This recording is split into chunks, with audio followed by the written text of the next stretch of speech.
Well, welcome to week 4 in our study, Meant for Good.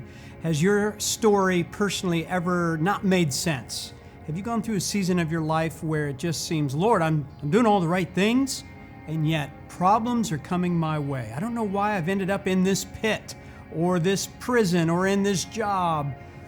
And sometimes it's because of our own misbehavior, our own foolishness. And other times it's just because of God's plan, His bigger story. And that's what we're looking at here in Genesis 37 through 50. Last week we talked about dreams delivering, how God worked through dreams, how He communicated His message even to unregenerate, lost people who did not know Him. And He cared enough to give them dreams even about what was coming next. But God communicates His plan. And we watched Joseph go from the prison to the palace now, and he is the second in charge for these 14 years. Specifically, he goes further than that. But now God has raised him up in Egypt to actually lead through this famine time. So this week we want to talk about reconciliation and redemption, because here's the point. As we ended last session, Joseph's life is pretty good. He now has a stable job in the White House. You know, he's the vice president. He has a wife. He has 2 boys. Like, things are going well for him. Except there's one thing we remember. His dreams from his teenage years, when he was 17, his dreams have not yet been fulfilled. In other words, God has not brought about the fulfillment of what He told him was going to happen. And we wonder, it doesn't tell us, Moses doesn't tell us in the story, we wonder, does Joseph ever wonder, you know, I had these dreams, but they've not come to fruition yet. My life's pretty good, but I wonder what's coming next. Well, he wouldn't have to wander very long, because chapter 42 opens and we see where the story is now going to converge, because verses 1 through 5, the famine, we're in the 7 years of famine, the famine is hit, and Jacob, old man Jacob, he's feeling the hunger pangs of the famine and his whole household, and he looks at his 10 sons, and he says, listen, you've got to go to Egypt. I hear they've got a lot of food down there. They've stored up. You got to get some food and bring it back here to Canaan, or we're not going to survive. And he sends 10 of his sons. Joseph is already there, but he doesn't send Benjamin. Now, Joseph had been his fair-haired, kind of his favorite son, but now Benjamin is the baby of the family. And he's not letting his baby boy go anywhere because he loves him. He's Rachel's boy. And so he sends the 10 sons now, Reuben on down. They go to Egypt, and they're brought in front of, actually, Joseph himself. Now at this point, he's painted up to look like an Egyptian. He wears Egyptian clothes. His name has been changed, and they don't recognize him. And in verse 6, an amazing thing happens, because you wondered about those dreams. In verse 6, it says they come into Joseph's room there, and they bowed down to him. Hey, isn't that interesting? I think I remember a dream where that was predicted, that one day they would bow to him. Well, it comes to fruition here. It's accomplished in verse 6. Of course, he recognizes them right away, but he maintains this act. They don't recognize him. And he maintains the act and accuses them of spying. He turns it around real quick and says, what are you Hebrews doing here? I know you're trying to spy out the land of Egypt. Now, why was he doing that? Why didn't he just at that point say, guys, it's me? You know, take his headdress off, or kind of wipe the makeup off and say, look, it's me. Well, last time he saw them, they had thrown him in a pit to die, and then they had sold him into slavery. And no doubt he's testing to see, have their hearts changed? They've bowed to him now, but will this prophecy, will this dream go any further than them just bowing? Verse 9 actually says, then Joseph remembered the dreams that God had given him. I think that's an interesting phrase, because there are times maybe God told you something 5 years ago, 10 years ago, through a pastor, through a parent, through a friend, maybe through this group. And people said, you know, we think you're going to do this. And you had a dream where God gave you sort of this, His calling on your life. And it's been a long time. And maybe now you need to be reminded, oh, that's what God had had said. And so he remembered those dreams, and he starts to talk to them. And they said, look, no, we're not spies. We have an old father, and we come from Canaan, and we just are hungry. And we're a family of 12, but one of us is gone. One of us is died. You say, well, they're lying about that. Actually, we would assume at this point, those 10 brothers, like Jacob, they would just assume Joseph is dead. They knew he went into slavery, but they can't imagine where he ended up and what his trajectory has been like. And so when they say he's gone, he's dead, they're probably believing that. Well, he continues the ruse with them to test, and he says, no, you're spies, and here's what I'm going to do. I'm going to throw you into jail for 3 days. Kind of notice this 3-day theme that sort of runs through these 14 chapters. And at first he says to them, here's what I want you to do. I want one of you to go back and bring your kid brother here, because you said there's another brother at home that you haven't brought. I want to see him. Bring him here to me. And I'm going to keep the 9 of you, and I want you to send one brother back and get them. And they said, we can't do that. Well, after 3 days in prison, he brings them back out, and he says, listen, he makes an interesting statement. He says, I fear God. I'm going to let you go. One of you can stay here in prison, and I'm going to send the 9 of you back, but you have to go bring your other brother back, and then I will let this brother go. He wants to reunite the family. Well, verse 21, they go on out. Simeon ends up being the brother. He's the third oldest brother, and he ends up being the one that stays there in prison, and the others go home. And on the way home, the brothers really recognize, first of all, that this is God's retribution. Not God being vengeful, but God is paying them back. They recognize this because we threw our brother Joseph into slavery, and they understand that it's coming full circle now. Well, Joseph hears that, and of course he understands what they're saying he doesn't need a translator, and he hides himself and he weeps. You're going to see Joseph weep 4 or 5 times throughout the end of this story. Well, he sends the brothers home, and he keeps Simeon, and on the way back, he demands for Benjamin to come back, but he puts their money for the grain that they bought back in their sacks. And on the way home, they realize that the money is back in their sacks, and they're panicking. What is going on? Our brother is in prison. We've got to go back and bring Benjamin. This is not going to happen. And so when they get home, they explain the report to Jacob, what happened, and they're very flustered, like the money that we paid is back in our sacks, and he's going to keep Simeon. It's just a crazy thing. And they said, we're supposed to bring Benjamin back with us. And of course, Jacob, the old man, says, there's no way my kid, my son, my baby boy, he's not going back with you.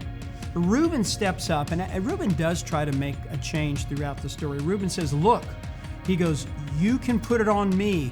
If you let us take Benjamin back, I promise we will bring him back. And if not, now here still is his old ways, his kind of wicked ways. He says, you can kill 2 of my sons if we don't bring Benjamin back. And that's pretty bold, but at least he's trying to show that he wants to do something. Well, chapter 43, they stay at home for a while. They don't go back. Jacob says, we're not doing this. Well, finally, the famine gets so bad in the first 14 verses of chapter 43 that Jacob says, we've got to get food. And Judah steps forward, and notice Judah is going to be more and more the leader, even though he's the 4th born.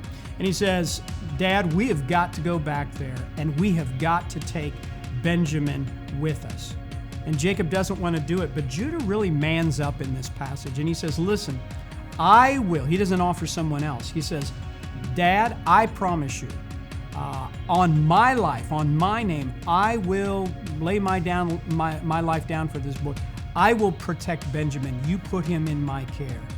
And so finally, Jacob relents. He says, we have to send him. If I lose him, I lose him, but we're going to starve. And so they go back to Egypt.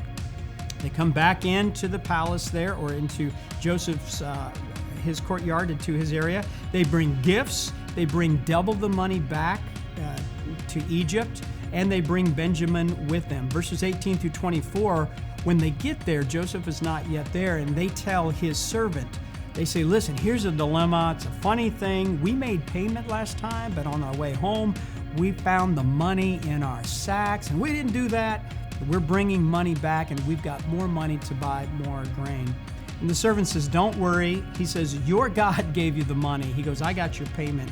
You're fine. Well, Joseph comes home for the lunch, and he's there to meet them again. And in verses 26 through 34, the brothers bow down a second time and a third time. So now 3 times the brothers have bowed before Joseph, just fulfilling those dreams.